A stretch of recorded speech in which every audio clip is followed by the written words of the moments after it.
ஆண்டவராகிய இயேசு கிறிஸ்து தாமே இந்த அருமையான வாய்ப்பை தந்தபடியினாலே அவருக்கு மிகுந்த ஸ்தோத்திரங்களை ஏறெடுக்கிறேன்.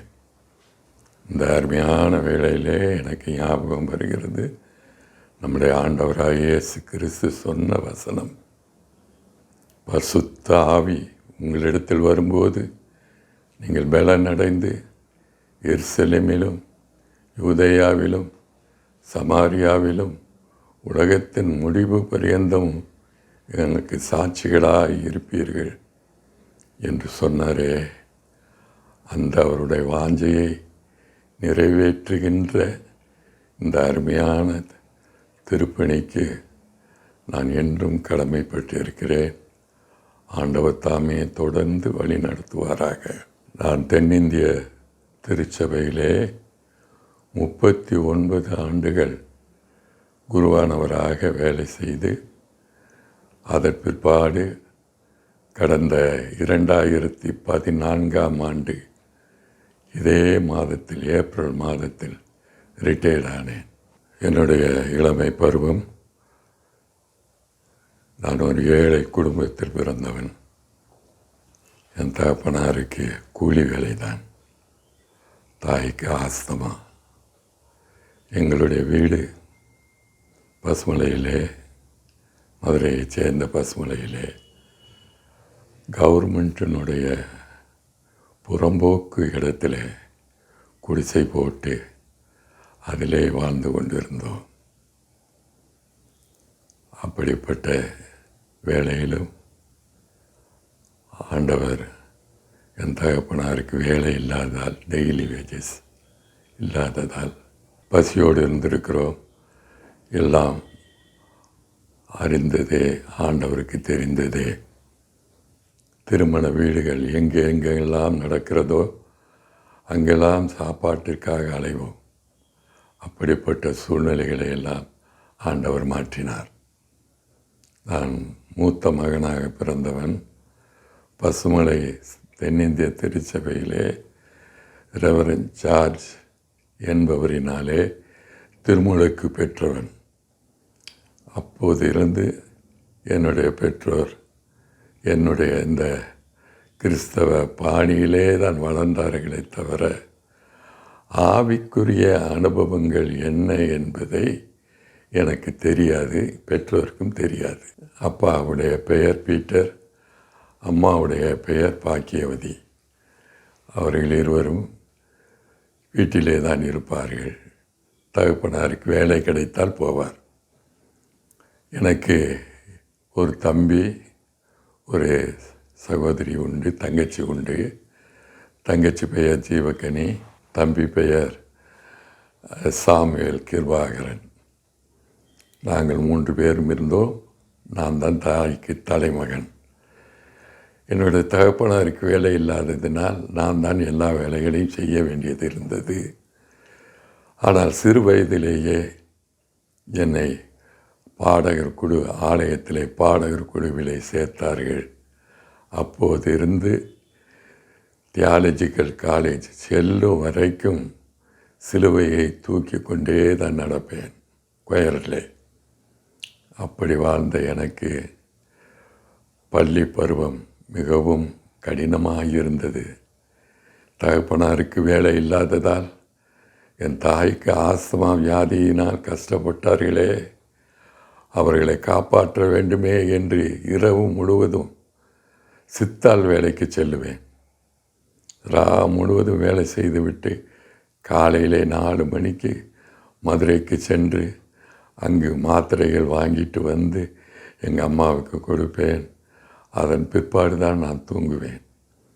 எங்கள் அம்மா ஒரு சமயம் என்னுடைய கைகளெல்லாம் பொத்து போய், சுண்ணாம்பில் பொத்து போய், கால்களெல்லாம் பொத்து போய் அப்படியே படுத்த படுக்கையாக இருந்தபோது என்னுடைய தாயார் என்னை படுத்த படுக்கையிலே வந்து முந்தாங்கியை பிடித்து, இயேசுவே என் மகனுக்கு உயிர் பிச்சை தாரும், என் மகனுக்கு உயிர் பிச்சை தாரும், என் மகனுக்கு உயிர் பிச்சை தாரும் என்று அழுத அழுகை என் கால்களிலே சொட்டு சொட்டாக நீர் வடிந்தது.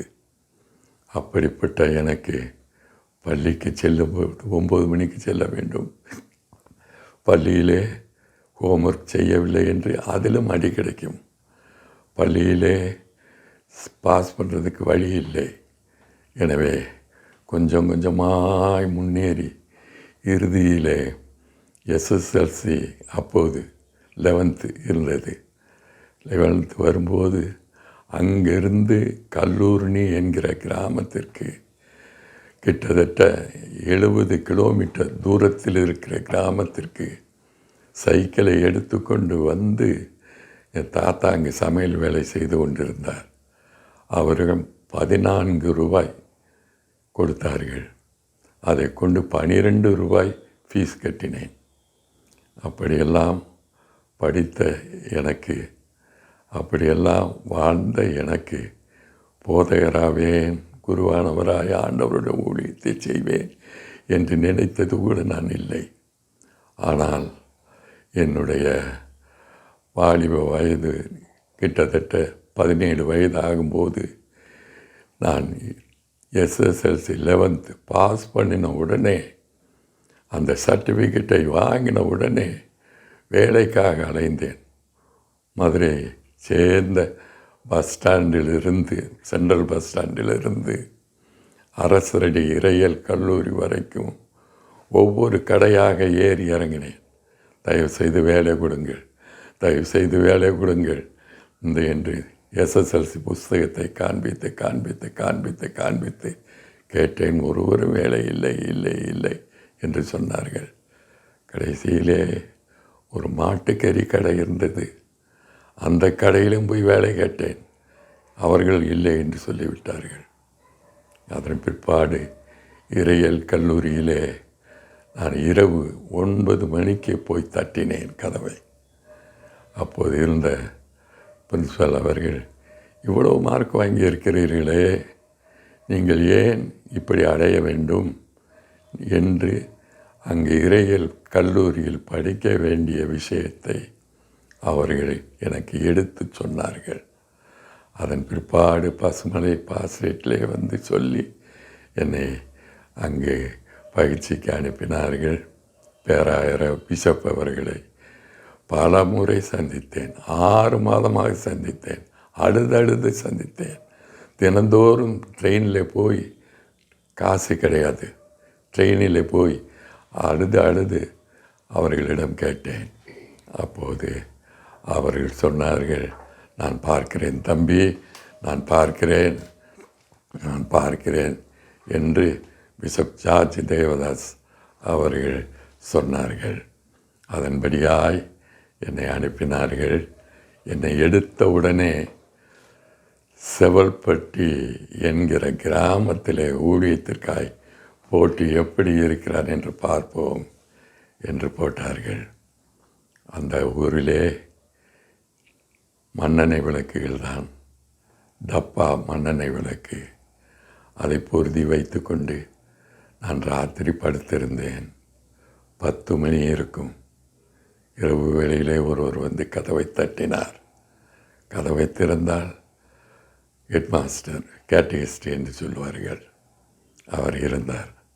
என்னையா அண்ணே, ஐயா என் மனசு கேட்கலை, உங்கள்கிட்ட சொல்லணும்னு என் மனசு துடித்தது. ஆகவே நீங்களும் கொஞ்சம் வயசாக இருக்கிறீர்கள், எனக்கு அப்போது 20 வயது, கொஞ்சம் வயசாக இருக்கிறீர்கள், எனவே சொல்ல வேண்டும் என்று சொல்லி வந்து என்னிடத்தில் சொன்னார்கள்.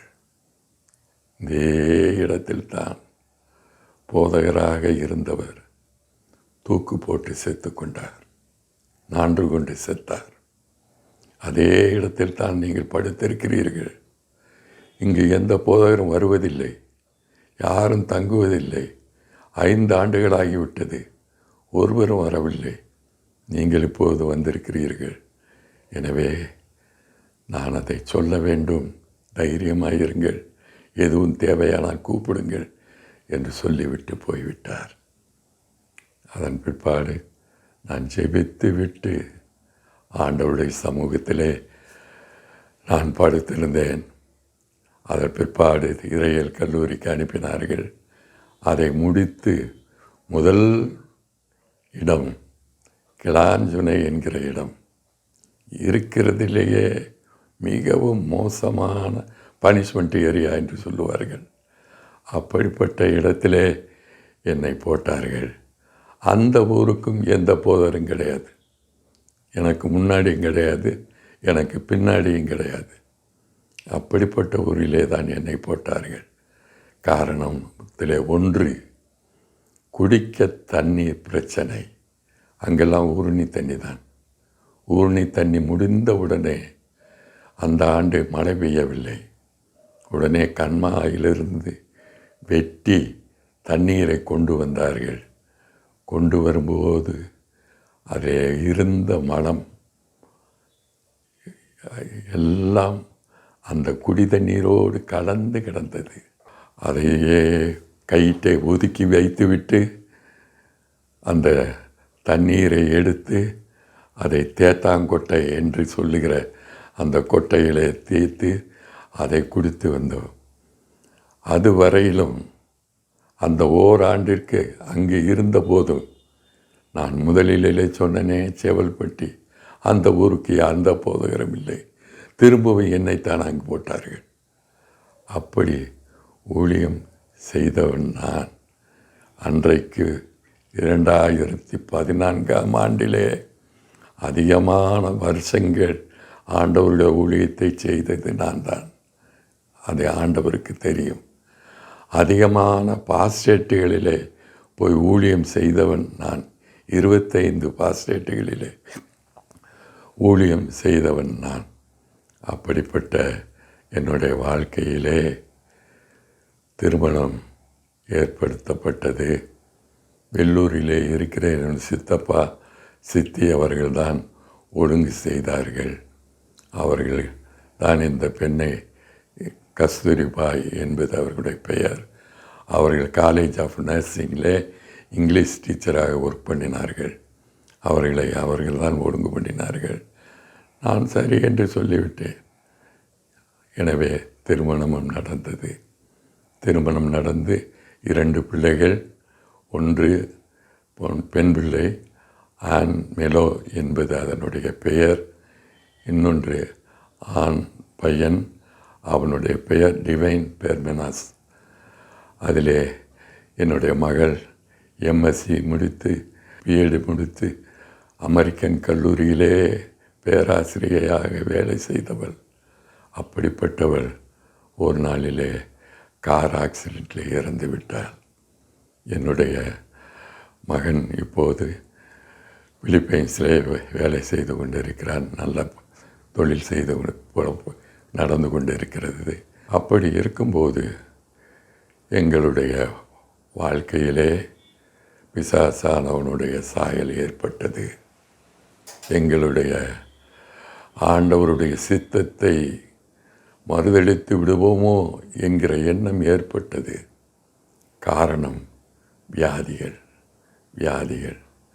அப்போது இருந்த பிஷப் அவர்கள் relief and development department of diocese 6 ஜில்லாக்களுக்கும் சமுதாய சேவை செய்கின்ற பொறுப்பு என்னுடைய கையிலே தான் கொடுத்தார்கள். 13 ஆண்டுகள் அந்த பொறுப்பிலே இருந்தேன். அப்போது இரவும் பகலும் நான் ஏழை மகனாக இருந்தபடியினாலே, ஏழை மக்களுடைய உள்ளத்தை புரிந்தபடியினாலே, ஏழை மக்களுடைய இதயத்தை தெரிந்தபடியினாலே அவர் இரவும் பகலுமாய் வேலை செய்ததிலே எனக்கு வந்த சுகர் வியாதி என்னால் கண்டுபிடிக்க இயலவில்லை. அதை பற்றி யோசிக்கவில்லை. ஆனால் திடீரென்று கால் 2ம் வலிக்க ஆரம்பித்தது. ஒரு நாள் மானாமதுரை அருகிலே போகும்போது ஒரு முள் குத்தி இருக்கிறது காலிலே. அப்போது எனக்கு தெரியவில்லை. 3 நாள் கழித்து தான் உள்ளங்காலிலே முள் குத்தி இருக்கிறது தெரிந்தது. அதன் பிற்பாடு மருத்துவமனைக்கு போனோம். அவர்கள் காலை தொடையிலிருந்து சதை எடுத்து உள்ளங்காலிலே வைத்து தைத்தார்கள். தைத்து விட்டு சொன்ன காரியம், நாளைக்கு நாங்கள் திரும்ப பார்ப்போம். அப்போது ஜாயிண்ட் எல்லாம் சேர்ந்து கறி எல்லாம் சேர்ந்து இருந்தால் விட்டு விடுவோம், இல்லாவிட்டால் காலை எடுத்து விடுவோம் என்று சொல்லியிருந்தார்கள். நானும் ஆண்டவரிடத்திலே பொறுமையாக இருந்தேன். ஆண்டவரே, நீர் பார்த்துக்கொள்ளும், நீர் பார்த்துக்கொள்ளும் என்று. அது நல்ல சுகமாய் மறுநாள் ஆனது. அதிலிருந்து வந்துவிட்டேன், வீட்டிற்கு வந்துவிட்டேன். கண் ஆப்ரேஷன் பண்ணினேன். அரவிந்த் ஆஸ்பத்திரியில் தான் போய் சேர்த்தேன். அப்போது அசிஸ்டன்ட் டைரக்டராக இருந்தவர் கிருஷ்ணதாஸ் என்கிறவர். அவர் சொன்னார், உங்களுடைய கண்களை நான் 10 நிமிஷத்திலே ஆப்ரேஷன் பண்ணிவிடுவேன் என்று. வலது கண்ணை எடுத்து அவர் ஆப்ரேஷன் பண்ணினார். 10 நிமிஷம்தான். சரி, ஒரு வாரம் கழித்து வாருங்கள், நான் இடது கண்ணையை ஆப்ரேஷன் பண்ணி விடுகிறேன், 15 நாளைக்குள்ளே எல்லாம் சரியாயிரும் என்று சொன்னவர், 2வது கண்களை ஆப்ரேட் பண்ணும்போது 10 நிமிடத்திலே முடித்து விடுவேன் என்று சொன்னவர் 1 மணி நேரத்திற்கு மேலாகிவிட்டது. அப்பொழுது முடிக்கவில்லை. இறுதியிலே ஒரு பெரிய சத்தம் கேட்டது. அப்பொழுதெல்லாம் ஃபாதர்ன்னு சொல்லுவாங்க. ஃபாதர்னாரு. என்னவென்று கேட்டேன். கண்ணு போச்சான்னு கேட்டேன். இல்லை ஃபாதர், உங்களுக்கு உங்கள் கர்த்தர் தான் கண்களை கொடுத்திருக்கிறார், இடது கண்ணை அவர்தான் கொடுத்திருக்கிறார். என்னால் முடிந்தவரை செய்து பார்த்தேன், முடியவில்லை. 1 மணி நேரத்திற்கு மேலாகி முடியவில்லை. ஆனால் உங்கள் கர்த்தர் தான் கொடுத்தார் என்று ஒரு இந்து புறமதத்தினுடைய வாயிலிருந்து வரும்படியாய் ஆண்டவர் கிருபை செய்தார். அவருடைய நாமத்திற்கே மகிமை உண்டாகட்டும். அது முடிந்தவுடனே தொண்டையில் ஆப்ரேஷன் பண்ண வேண்டும் என்று சொல்லிவிட்டார்கள். டாக்டர் ஆக்சிஜன்லாம் வைத்துவிட்டு ஆப்ரேஷன்லாம் பண்ணிவிட்டு என் மனைவியிடத்திலே சொல்லி கொண்டு இருக்கிறார்கள், இனி ஐயாவுக்கு பேச்சு வராது, இனி சத்தம் வராது. ஏனென்றால் 2 கிளான்ஸையும் எடுத்து விட்டேன், இனி வராது என்று சொல்லும்போது நான் முடித்து விட்டேன். என்ன சத்தம் வராது என்று சொல்லுகிறார்களே என்று நான் முடித்து விட்டேன். அப்போது ஆண்டவரை நோக்கி ஜெபித்தேன். இயேசுவே, இயேசுவே, ஊமையனை பேச வைத்தவரே, என்னை நீர் பேச வைக்க வேண்டும், என்னை நீரே பேச வைக்க வேண்டும் என்று சத்தம் இயேசுவே என்று கூப்பிட்டேன். உடனே அந்த சத்தம் வெளியே வந்தது. உடனே டாக்டர், ஐயோ சத்தம் வந்து விட்டது, சத்தம் வந்து விட்டது, திறங்கள் என்று சொன்னார். அதன் பிற்பாடு ஆக்சிஜனை எடுத்தார்கள், எல்லாவற்றையும் எடுத்தார்கள்.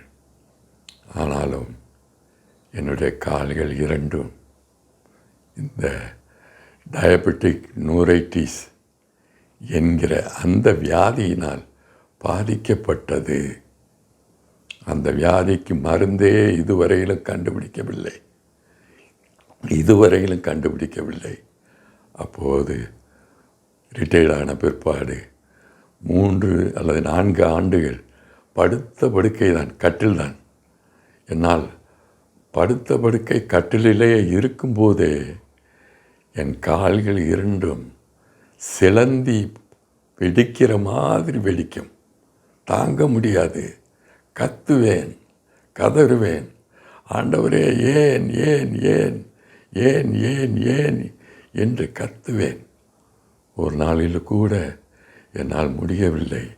அப்போது தம்பியையும் வர சொல்லுங்கள், எல்லாரையும் வர சொல்லுங்கள், நான் ஆண்டவரிடத்தில் போகிறேன், அதற்கு முன்பாக அவர்களை பார்த்து விட்டு நான் போகிறேன் என்று சொல்லிவிட்டு அவர்களையும் வர சொல்லிவிட்டேன். அவர்களும் வந்தார்கள். எல்லாரும் வந்து, சரி இங்கே ஒரு டாக்டர் இருக்கிறார், அவரிடம் கூட்டிக் கொண்டு போவோமே என்று சொல்லி என்னை காரிலே வைத்து அந்த டாக்டர் இடத்திலே கொண்டு போனார்கள். அவர் என்ன வியாதி என்று கேட்டார்.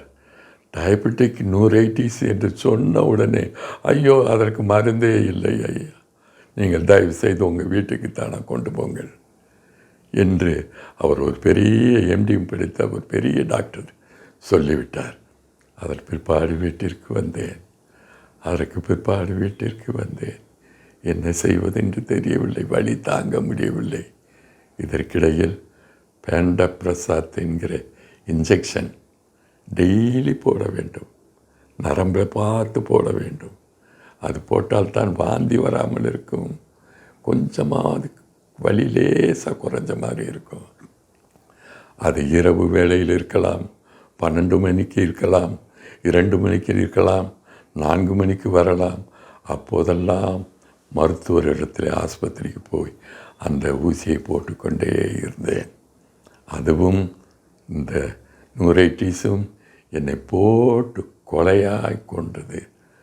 ஒரு நாளிலே ஆண்டவருடைய சமூகத்தில் என்னுடைய திருமண நாள் அன்று 28/12/2017 ஆண்டு இரவு முழுவதும் தூங்க முடியவில்லை.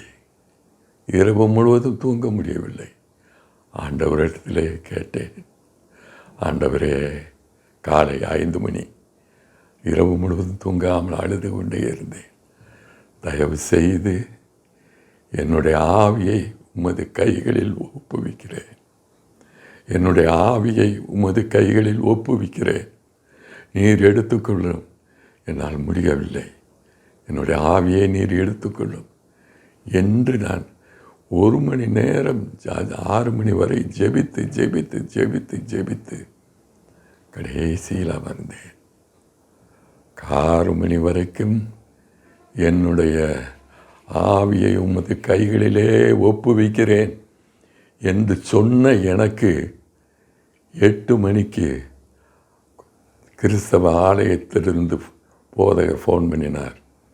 இந்த வருகிற பெரிய வெள்ளிக்கிழமை 31/3/2018 ஆண்டு நீங்கள் தான் 7 வசனங்களிலே ஒரு வசனம் பேச வேண்டும் என்று சொன்னார்கள். நான் கேட்டேன், என்ன வசனம் ஐயா என்று. உமது கைகளில் என் ஆவியை ஒப்புவிக்கிறேன். எனக்கு தூக்கி வாரி போட்டது. ஆண்டவரே, நான் ராத்திரி முழுவதும் ஜெபித்த ஜெபம் இப்போது உமது கைகளில் என் ஆவியை ஒப்புவிக்கிறேன் என்கிற அதே வார்த்தையை பேச சொல்லும்படி, அம்முது ஆலயத்தில் பேச சொல்லும்படி வருகிறாரதே, அழைப்பு வருகிறதே என்று சொல்லி நானும் சரி என்று சொல்லிவிட்டேன். என்னுடைய நிலைமையை யோசிக்கவில்லை, நூரைட்டிஸை யோசிக்கவில்லை, வியாதியை யோசிக்கவில்லை, கஷ்டத்தை யோசிக்கவில்லை, முழுதும் அழுதோமே என்று யோசிக்கவில்லை, ஆண்டவரிடத்தில் இப்படி ஜெபித்தோமே என்று யோசிக்கவில்லை, நடக்க முடியுமா என்று யோசிக்கவில்லை.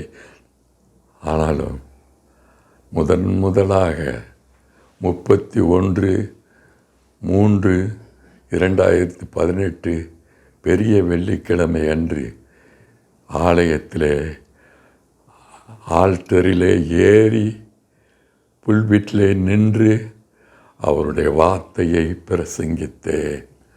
ஆண்டவர் எனக்கு பெரிய அற்புதத்தை செய்தார். அன்று முதல் இன்று வரைக்கும் என்னை அன்பாய் அழைக்கிற தென்னிந்திய திருச்சபை குருமார்களோட வசத்திலும் இண்டிபெண்டன்ட் சுயேட்சையாக விளங்குகின்ற திருச்சபைகளிலும் நான் சென்று ஆண்டவருடைய நாமத்தை சொல்லி வருகிறேன்.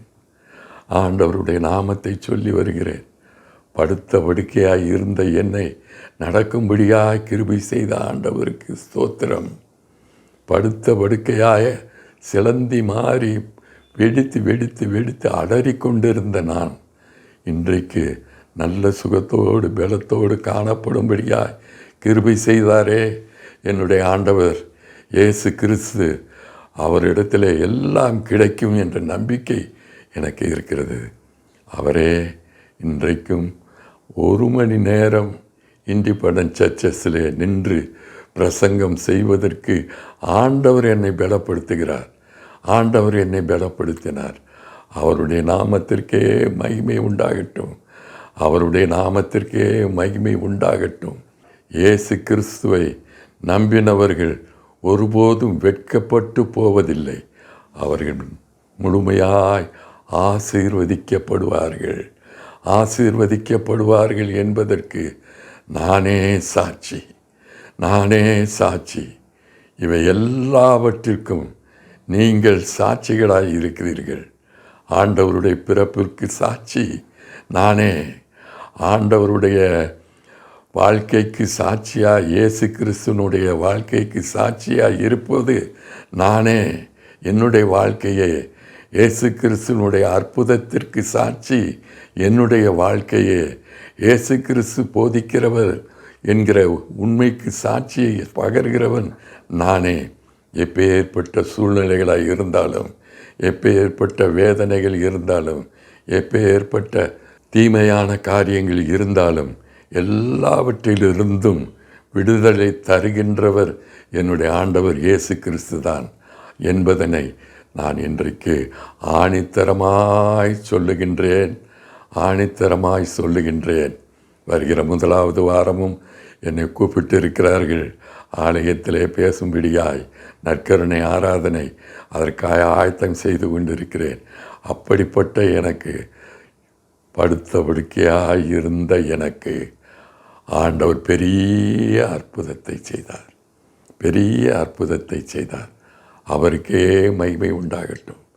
அவருக்கே மகிமை உண்டாகட்டும். இதை கேட்கிற அருமையான மக்களே, ஆண்டவராகிய இயேசு கிறிஸ்து இரத்தம் சகல பாவங்களையும் நீக்கி நம்மை சுத்திகரிக்கும். ஆண்டவராகிய இயேசு கிறிஸ்துவின் இரத்தம் சகல பாவங்களையும் நீக்கி நம்மை சுத்திகரிக்கும், சுத்திகரிக்கும், சுத்திகரிக்கும்.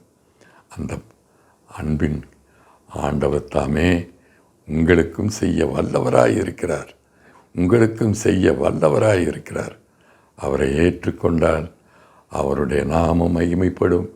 அவருடைய ஆசீர்வாதம் உங்களோடு இன்றும் என்றும் சதா காலங்களிலும் நிலைத்திருக்கும், நிலைத்திருக்கும், நிலைத்திருக்கும் என்பதனை நான் உங்களுக்கு ஆணித்தரமாய் சொல்லுகின்றேன். ஆணித்தரமாய் சொல்லுகின்றேன். ஆண்டவர் தாமே அப்பேற்பட்ட ஆசீர்வாதத்தினை நமக்கு சிறப்பாய் உங்களுக்கும் தந்தருவாராக. அவருடைய வருகை சமீபமாய் இருக்கிறது. அவர் சீக்கிரம் வரப்போகிறார். நியாயாதிபதியாய் வரப்போகிறார். அவர் வருவதற்கு முன்பாக அவருடைய நாமத்திலே அவரை ஏற்றுக்கொண்டு, அவருடைய நாமத்திலே அவரை பற்றி கொண்டு, அவருடைய நாமத்திலே அவர் மீது அன்பும் பாசமும் கருணையும் கீழ்ப்படுதலும் வைத்தவர்களாய் நாம் வாழ்வோம் என்றால் அவருடைய நியாயத்தீர்ப்பிலே நல்ல பங்கை தெரிந்து கொள்ளுவோம். வாருங்கள் என் பிதாவினால் ஆசீர்வதிக்கப்பட்டவர்களே, வாருங்கள் உங்கள் பிதாவின் வீட்டிலே வந்து வாசம் பண்ணுங்கள். உங்களுக்காய் ஆயத்தம் பண்ணப்பட்டிருக்கிற அருமையான ஸ்தலத்தை சுதந்திரித்து கொள்ளுங்கள். அங்கே அழுகை இல்லை, பற்கடிப்பு இல்லை, பசி இல்லை, பட்டினி இல்லை, எல்லாம் சந்தோஷம். தேவதூதர்கள் அனைவரும் ஆண்டவரை நோக்கி நீ பரிசுத்தர், பரிசுத்தர், பரிசுத்தர், பரிசுத்தர் என்று சொல்லுகின்ற சத்தம்தான் கேட்டுக்கொண்டே இருக்கும். நாமும் அவ்விதமாயிருப்ப மிகுந்த ஆசையாய் அதை உங்களுக்கு சொல்லுகிறேன். ஆண்டவர் ஏற்றுக்கொள்ளுங்கள். ஆண்டவராகிய இயேசு கிறிஸ்து வண்டையிலே உங்களுடைய காரியங்கள் அனைத்தையும் என்னை போல் விட்டு விடுங்கள். அவர் கையில் ஒப்பு கொடுங்கள். அவர் உங்களை ஆசீர்வதிப்பார், வழி நடத்துவார். அவரே உங்களுக்கு தகப்பனாய் தாயாய் இருந்து எல்லா காரியங்களையும் செய்வார் என்பதனை நான் சொல்லி இந்த அருமையான வாய்ப்பிற்கு மறுபடியுமாய் நன்றிகளை கூறி நான் முடிக்கிறேன். பரிசுத்தம் நிறைந்த நல்ல ஆண்டவரே, உம்முடைய நாமத்திலே நாங்கள் கூடி வருகிறோம். 2-3 பேர் என்னுடைய நாமத்தினாலே கூடி இருக்கும் பொழுது அவர்கள் மத்தியிலே வாசம் பண்ணுவேன் என்று சொன்னவரே, நன்றியோடு உம்மை ஸ்தோத்தரிக்கிறோம்.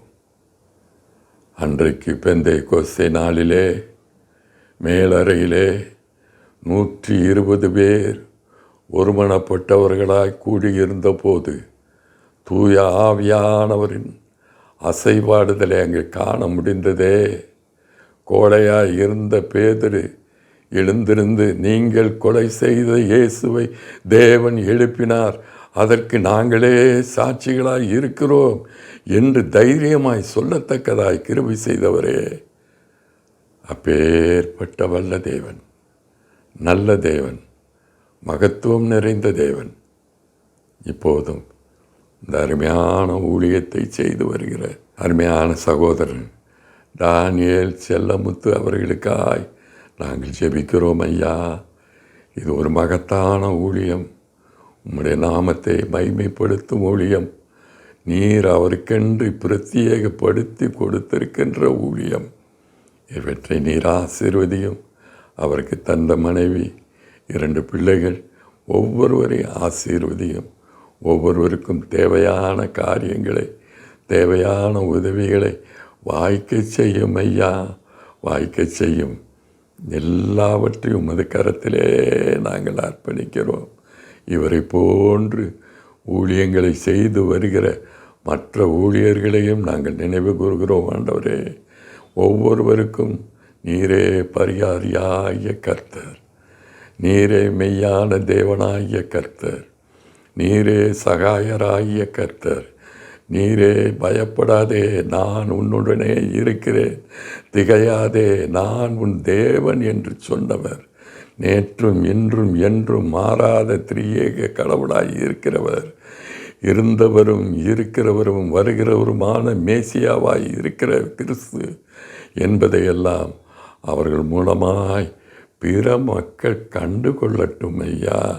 குறிப்பாக இந்த அருமையான ஊழியத்தை செய்கிற திரு தானியேல் செல்லமுத்து அவர்களுக்காய் மறுபடியுமாய் நன்றியோடு உம்மை ஸ்தோத்தரிக்கிறோம். அவருடைய குடும்பத்திற்காய் நன்றியோடு உம்மை ஸ்தோத்தரிக்கிறோம். தேவனே, உம்முடைய ஊழியத்திலே இன்னும் அதிகமாய் பலப்படுத்தும், இன்னும் அதிகமாய் வாய்க்க செய்யும், இன்னும் அதிகமான ஆத்துமாக்களை சந்திக்கும்படியாய் கிருபை செய்யும், இன்னும் அதிகமான மக்களுக்கு உதவியாய் இருக்கும்படியாய் கிருபை செய்யும்.